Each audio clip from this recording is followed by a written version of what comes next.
یہاں کسی نے نہیں رہنا، سب نے اس دنیا سے چلے جانا۔ شاہ صاحب کے والد صاحب چلے گئے، ان کے خاندان کے اتنے عزیز رشتہ دار چلے گئے، کل ہم نے بھی اس دنیا سے چلے جانا۔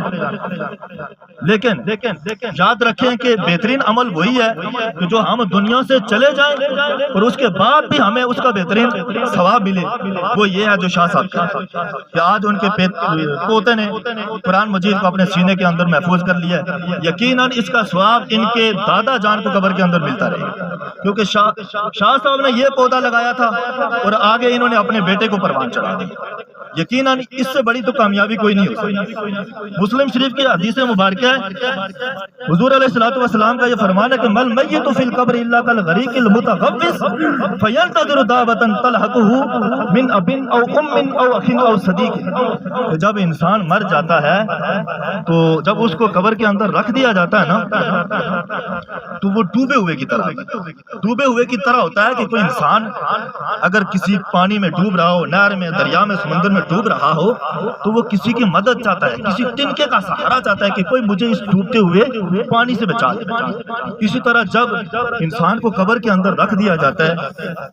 تو فرمایا کہ من ابن او ام او اخ او صدیق، کہ وہ اپنے ماں باپ کی اور اپنے بہن بھائیوں کی اور اپنے دوست احباب کی دعا کا انتظار کرتا ہے۔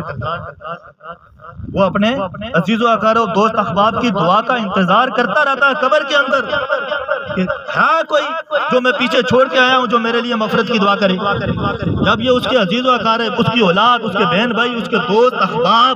اس صاحب قبر کے لیے جب یہ دعا کرتے ہیں تو اللہ رب العالمین اس کے لیے کیا مقام فرما دے۔ فَإِذَا لَحِقَتْهُ كَانَ أَحَبَّ إِلَيْهِ مِنَ الدُّنْيَا وَمَا فِيهَا وَإِنَّ اللَّهَ تَعَالَى لَيُدْخِلُ عَلَى أَهْلِ الْقُبُورِ مِنْ دُعَاءِ أَهْلِ الْأَرْضِ أَمْثَالَ الْجِبَالِ، کہ یہ دعا اس انسان کو، اس صاحب قبر کو، اس میت کو دنیا اور دنیا کی ساری نعمتوں سے زیادہ اس انسان کو یہ دعا پسند آتی ہے۔ اور بے شک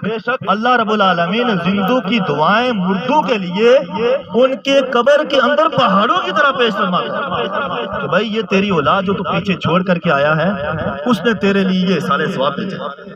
اگر وہ صاحب قبر، وہ میت گناہگار ہوتا ہے نا، ان زندوں کی دعاؤں کے طفیل اللہ رب العالمین اس کے گناہوں کو آہستہ آہستہ مٹا دیتا ہے۔ اگر وہ بخشا ہوا ہوتا ہے اللہ رب العالمین اس کے درجات بلند فرما دیتا ہے۔ اور رب کی بارگاہ میں یہ عرض کرتا کہ یا اللہ، میں تو بڑا گناہگار تھا، میں بڑا سیاکار تھا، لیکن آج مجھے یہ